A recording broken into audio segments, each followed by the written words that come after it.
All right, well, the best thing about giving a talk on your birthday is that after it's over, you have to tell me that the talk was good. Otherwise, you'd hurt my feelings. You're not allowed to do that on someone's birthday. It's actually illegal. So I'm looking forward to talking with each and every one of you for quite an extended period of time after this. A lot of people in Charlottesville and Christchurch know that my family and I are bird watchers, which is good timing for me. I turned 40 today, and one of the symptoms of turning 40 is that you get into birding. This is people over 40 watching birds at the bird feeder. So I think I'm really going to hit my stride this year. My wife, Maddie, and our 3 boys can often be found down at the Rivanna River, scouring the banks for kingfishers and green herons, ospreys, bald eagles. Not to brag. You know, bald eagles. But last spring was a milestone with a nest of screech owls, and here's a picture of our 7-year-old pointing out some screech owl babies to his brother. And can someone tell me in what direction he's pointing? It's kind of hard to tell. But he's basically pointing up, right? Birding helps you look up. Birding lifts one's gaze from one's current situation. Seeing a bird lifts not only your eyes, but your spirits.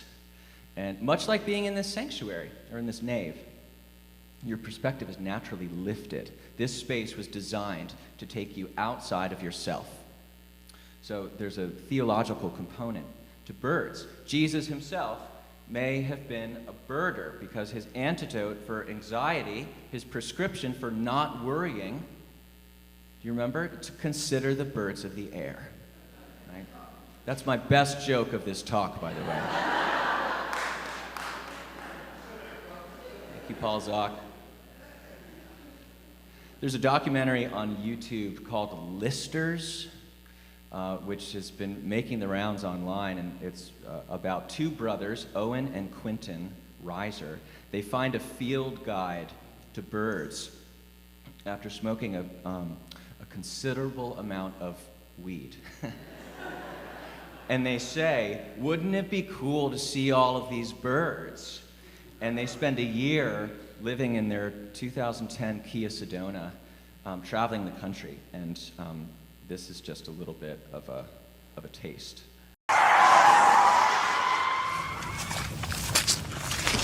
What are we cranking on here? Hey, we're cranking on shorebirds right now, and I did study up last night.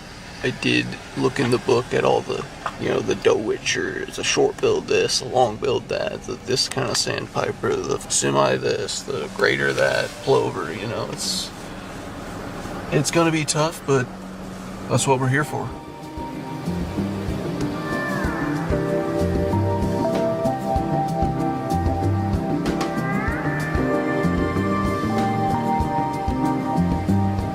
Someone on the outside might think all these shorebirds are just little brown birds that all look identical to each other.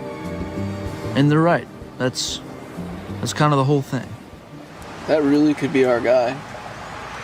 Tiny brownish sandpiper. It was pipe and sand, wasn't it? That thing was pipe and sand all day. We would just take a picture of a bird that we saw that we're like, that one's got to be new. I'm pretty sure that one's different. We would just take so many pictures of birds, and then at night in the minivan in the parking lot, we would just go over our findings, our data, and we would make confident identifications, and we would report our findings on eBird. No black, no black, no black. Now what is that on the tip of the bill there? That's a little bit of black. That's a little bit of black. Now, this is some X-Files shit right here. This is. I think that's white. 4 white tail feathers. Would you agree? Absolutely. Let's run that back again. It's dark. That dark tail. Got that weird kind of wonky bill there.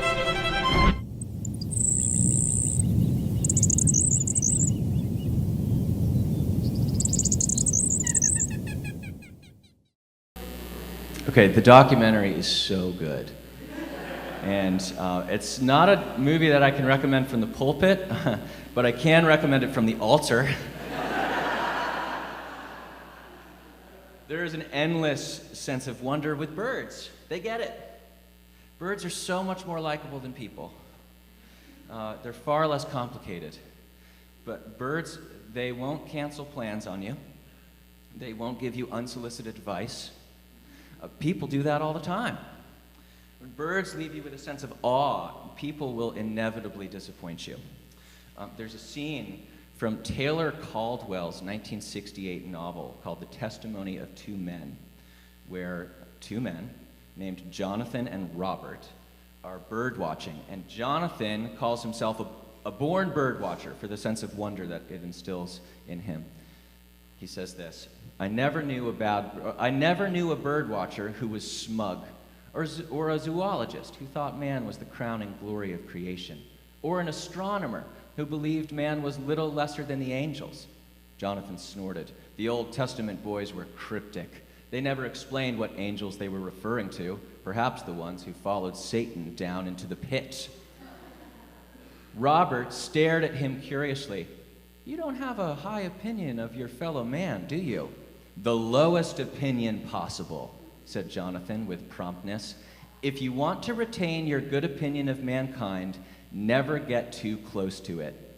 Squat in your ivory tower and read poetry or spin dreams. Never get out into the streets or mingle with people, or, God help us, talk to them.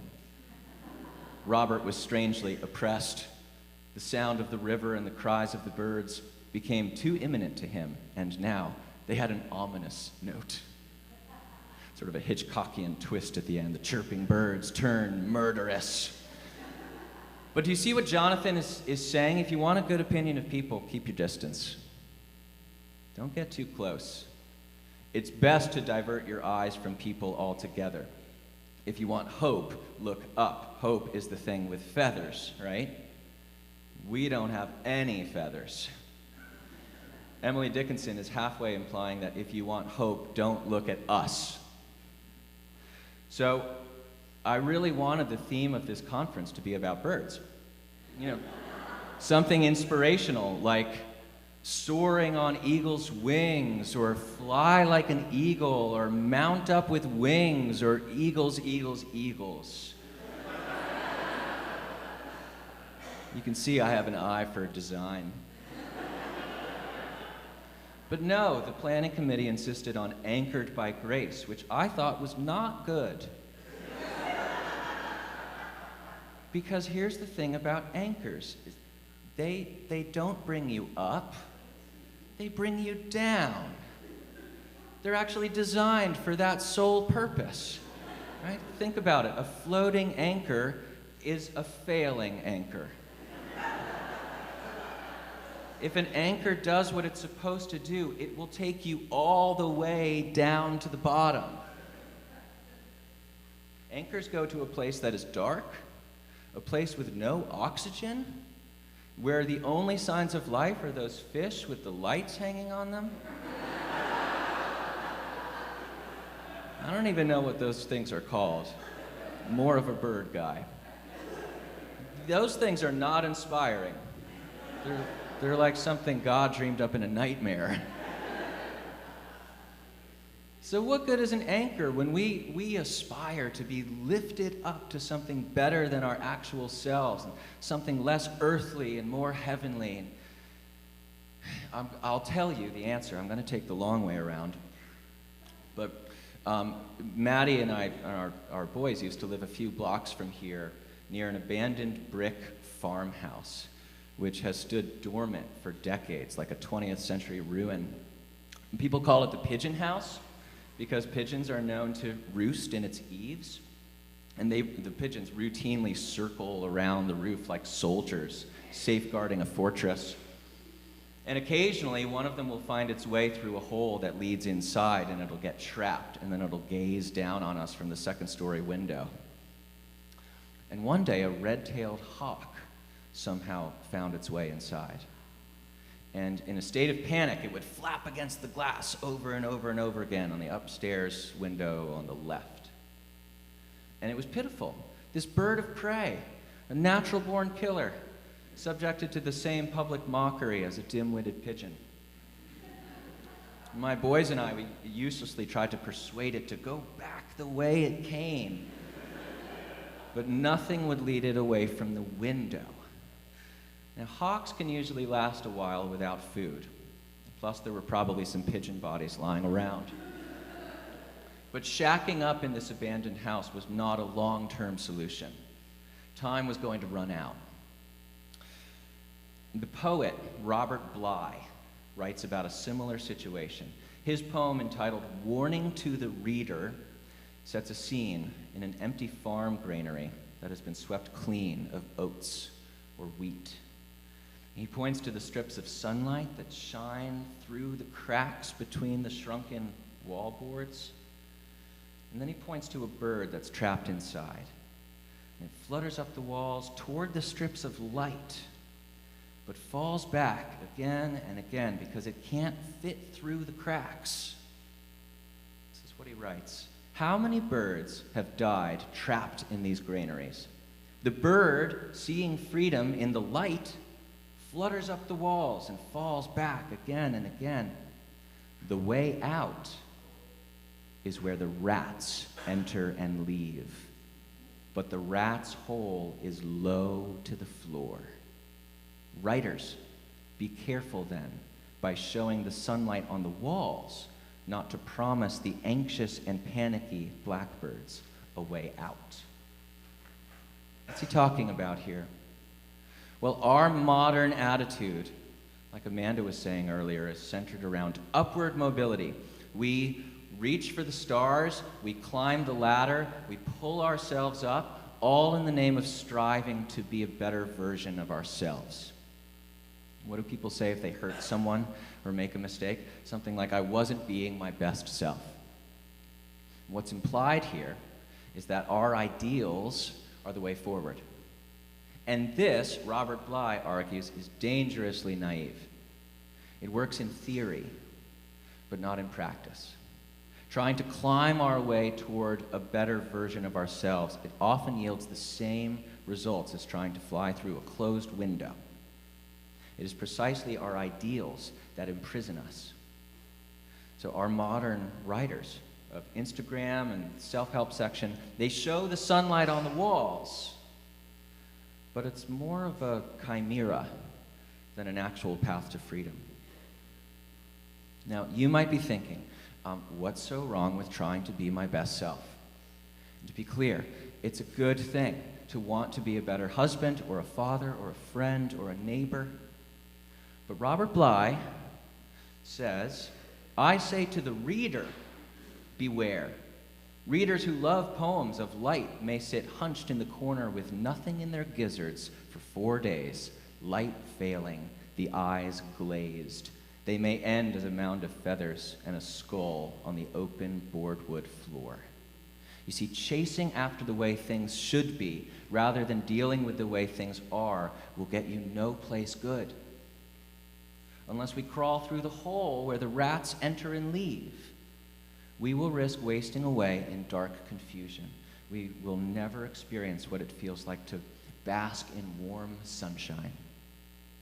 In other words, the way to hope is not to reach for the sky. It's to get low. The way forward is not to climb the ladder one step at a time, but to descend to what lies beneath. Our escape route from the bondage of sin leads us downward. Rather than striving for our best selves, the first step toward freedom comes from examining ourselves at our worst and most lost.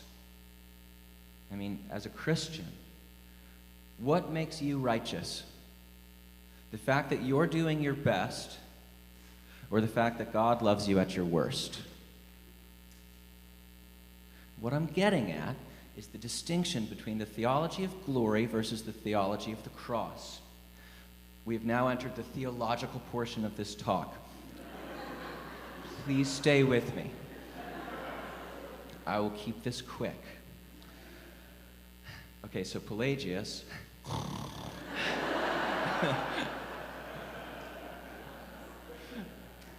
was a 4th century theologian. He was born the same year as Augustine. And Pelagius, he strived for moral perfection. If one were to escape the fires of hell, it was going to take effort and discipline. He was a big proponent of free will and self-salvation. In other words, you have to ascend to God to get to him. Here's how Gerhard Forde, who is one of our favorite theologians and who Todd Brewer taught me how to pronounce correctly. Here at Mockingbird, Forde rhymes with birdie. He criticizes Pelagius by saying this. Pelagius said that man must use his God-given strength to climb the ladder. Sin is not original. It is only a bad habit that humans have gotten into. It is passed on by imitation, not by heredity. What we must do is bend every effort to better ourselves and reverse the course of immorality and corruption the world has taken to arms against evil. It says that was Pelagius' call. But the church from the beginning has resisted this call, at least in the precise form in which Pelagius puts it. Why? Because as St. Augustine, with St. Paul, said, it makes the cross of no effect. It is a call to man's pride, and pride is the deadliest of sins, especially when it thinks itself to be busy with religious affairs. It is a call which completely disregards the fact that it was man's moral pride and religious fervor that killed God's Son. It sets men climbing the heavenly ladder indeed, but it has no grace. You see, the promise of progress is precisely what ensnares the sinner. It's a mirage that leads the thirsty away from water, chasing after the way things should be rather than dealing with the way the things are does not take the human condition seriously. It is as delusional as thinking that putting a bird on something will fix the deeper problem. Anyone get that reference? I'm going to show the classic video from Portlandia. This came out 15 years ago when putting birds on things was very trendy. But I'm using it as an illustration here, very carefully, okay, to show that a theology of glory seeks to minimize difficult and painful things, or else to defeat and move past them, rather than looking them square in the face and accepting them for what they are. And the theology of glory does not stand a chance when reality and sin and suffering and pettiness and all the things of our lives enter the picture. Hi, I'm Bryce Shivers. Hi, I'm Lisa Eversman. And we put birds on things. Today we're gonna go to a store on Mississippi Avenue. Nothing has birds on it, but you know what we're gonna do? We're gonna put birds on things. Spruce it up. Make it pretty. Thank you. Put a bird on it! Putting a bird on this teapot. It's a bird. I bet you it's flying all over the beach. What a sad little tote bag. I know, I'll put a bird on it. Did you see this bag before? I didn't. Now there's a bird.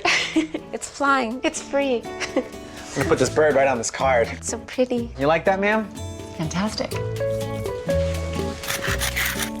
Putting a bird on toast. Put a bird on it! Look at this. I just sewed this bird right onto the pillow. Oh, you missed this bag. What are you doing? Watch your fingernails. What about the bird? Am I bleeding? Ma'am, am I bleeding? No, you're fine. Stop looking at her. She's fine. I know she's fine, I'm not. Put A bird on it. I'm painting a bird on a bird. Ah, my eyes! Straight up got dust right in my eyes. Just paint the bird or whatever it is you need to do and then don't blow on things. Put a bird on it. There's birds everywhere, and now you can open for business.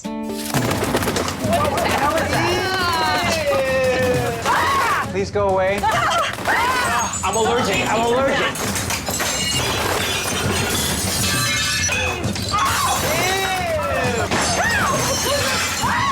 Yeah, you're not wanting it. Oh, gross.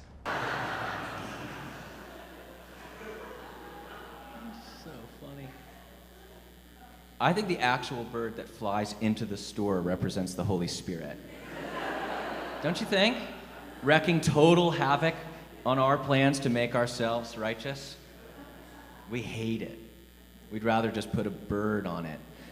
But putting a bird on sin doesn't make the sin go away. Forde insisted on talking about the reality of our situation. If we are to talk about freedom and forgiveness and grace and love, we must do so in the context of sin and judgment and repentance and suffering and death and the cross. We are naturally disinclined to go to these places. They are terrifying and humiliating. They lead us to despair. Rats are not nearly as appealing as birds. There are a lot of bird watchers, but there is no such thing as a rat watcher. They're just called exterminators. The only way we will be able to acknowledge the reality of these things is if someone has passed through these things first. And of course, someone has, right? Jesus did not keep his distance in order to maintain a high opinion of us. From his birth in a manger to his death on a cross, Jesus entered through the hole where the rats come and go in order to set us free.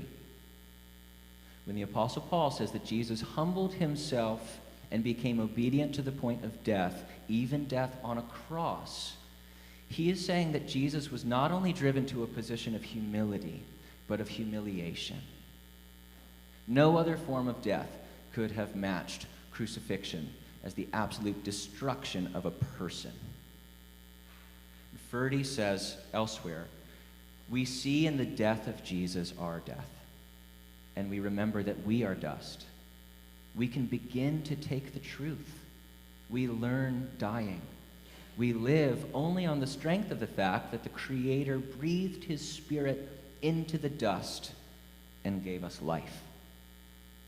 You see, when we begin to take the truth about ourselves, where we can experience the grace of God, it is when we hit the bottom that we realize the extent of God's love.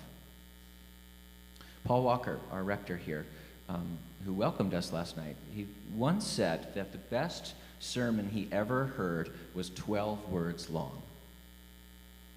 Keep that in mind, Presbyterians.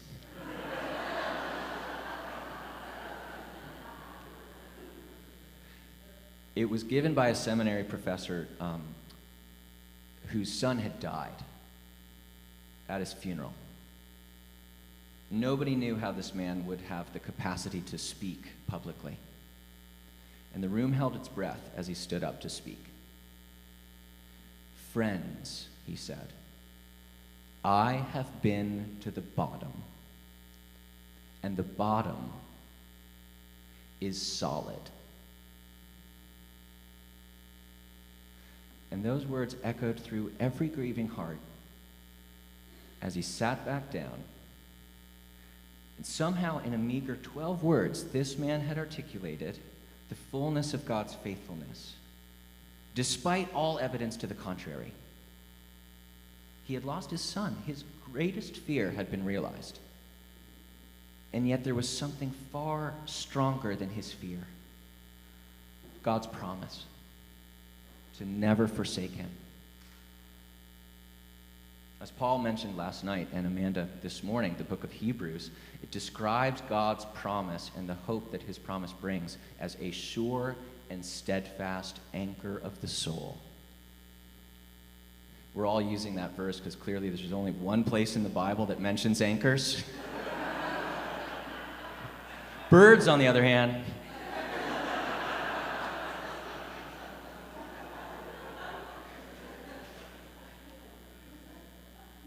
but the image holds up. In waters smooth and stormy, the anchor is unmovable. Considering this, I would like to publicly admit that Anchored by Grace is not such a bad theme. But if we're talking about growth or change in a person, I think it's only possible to be a gracious father once you realize how gracious God has been with you through Jesus. You might be given the ability to be a faithful husband when you realize how faithful God has been to you, despite your faithlessness. But change is not where our hope lies. We need something unchangeable. Because we may know a theology of glory is vain and sinful, even if we know that, we can't really help ourselves. We still want to reach for the stars. we get into that new morning routine, or we start exercising, or we set up healthy boundaries with people, and we work on our growth areas. And those things are good, and I'm grateful for them, and I'm working on them myself. But what happens? Our new ways of life, they will either fade or crash and burn like Icarus. Our wings catch fire, we plummet into the ocean. So where is our true hope? Well, Jim Monroe, he was an Episcopal minister and a Mockingbird hero of mine. He once told the story of the Runnymede Air Force's memorial. It's about 20 miles outside of London. And the memorial commemorates over 20,000 men and women of the Royal Air Forces in World War II, whose planes went down and whose bodies were never recovered. And the memorial itself is a cloister, and on the marble walls are inscribed the names of these men and women. And eventually you come to a large window, the one on the right. And you look through the window, and as you look through the window, you notice that there are words etched in the glass. If I take the wings of the morning and settle at the farthest limits of the sea, even there your hand shall lead me, and your right hand shall hold me fast. Jim says those flyers took the wings of the morning, and now their bodies dwell in the northernmost parts of the English Channel. But the psalmist insists that even there, they are not beyond the reach of the hand of the Lord, who, reaching forth to take their hands, leads them into new life. Indeed, the anchor of our hope can be set on those two words, even there. This is the meaning of the theology of the cross, that the worst thing that could happen only goes to show the extent of God's love. As far as getting out of that granary, none of us have the smarts to crawl our way out the way the rats enter and leave. We are all bird-brained in that sense. The anchor of our hope, therefore, is not that we will find the trap door at the bottom, but that someone from the outside will come to our rescue. The anchor of our hope is that despite our vain efforts to escape, God himself did what we could have never done ourselves. You might be wondering what happened to that hawk. Almost forgot about him. After a few days of futilely flapping at the glass, we were finally able to contact the owner of the house, who later that day came and opened all the windows. And soon after, the bird flew out on his own. And for weeks, we could see it flying around our neighborhood, and we'd throw our hands up and cheer it on. But make no mistake, that bird is alive not because it solved a riddle, but because it was rescued. And likewise, we are not rescued by our own spiritual know-how or having the right theology. We are only rescued by the one who entered the lowest of places in order to bring us to the highest heaven. How low can Jesus go? As low as the lowest point in your life right now. As low as the grave. The Apostles' Creed says, like an anchor, Jesus descended into hell. That is a very effective anchor, going all the way to the bottom. So what does this mean for you right now today? Well, I'll tell you by way of telling you what it means to Jane Marzuski, who was a singer who went by the stage name Nightbird. I can't help myself, it's just all about birds. But it's my birthday and you're going to hear about birds. A few years ago, Jane chronicled her experience with cancer, and her words were featured on the Mockingcast, and I've never forgotten it. I think about this all the time. Having had cancer 3 times by the age of 30 and exhausted by the chemotherapy process, she wrote these words after trying to fall asleep on the bathroom floor. Here's a picture of Jane.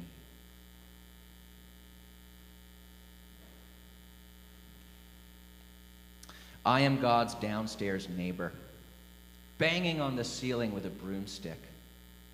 I show up at his door every day. I have called him a cheat and a liar, and I meant it. I have told him I wanted to die, and I meant it. Call me bitter if you want to. That's fair. Count me among the angry, the cynical, the offended, the hardened. But count me also among the friends of God. For I have seen him in rare form. I have felt his exhale, laid in his shadow, squinted to read the message he wrote for me in the ground. I'm sad too. If an explanation would help, he would write me one. I know it. But maybe an explanation would only start an argument between us. And I don't want to argue with God. I want to lay in a hammock with him and trace the veins in his arms. Even on days when I'm not so sick, sometimes I go lay on the mat in the afternoon light to listen for him. I know it sounds crazy, and I can't really explain it, but God is in there, even now. I have heard it said that some people can't see God because they won't look low enough, and it's true. If you can't see him, look lower.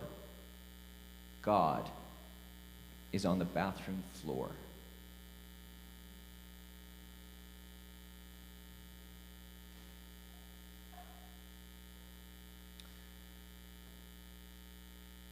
I hope this message gives you a real sense of hope that come hell or high water, we have a sure and certain anchor that cannot be moved. Hope may be the thing with feathers, but the anchor of grace does not take you out of your predicament, but it dives down into it with you. The God who saves descended from on high, entered through where the rats enter, in order to join you on the bathroom floor and to set you free. Thank you.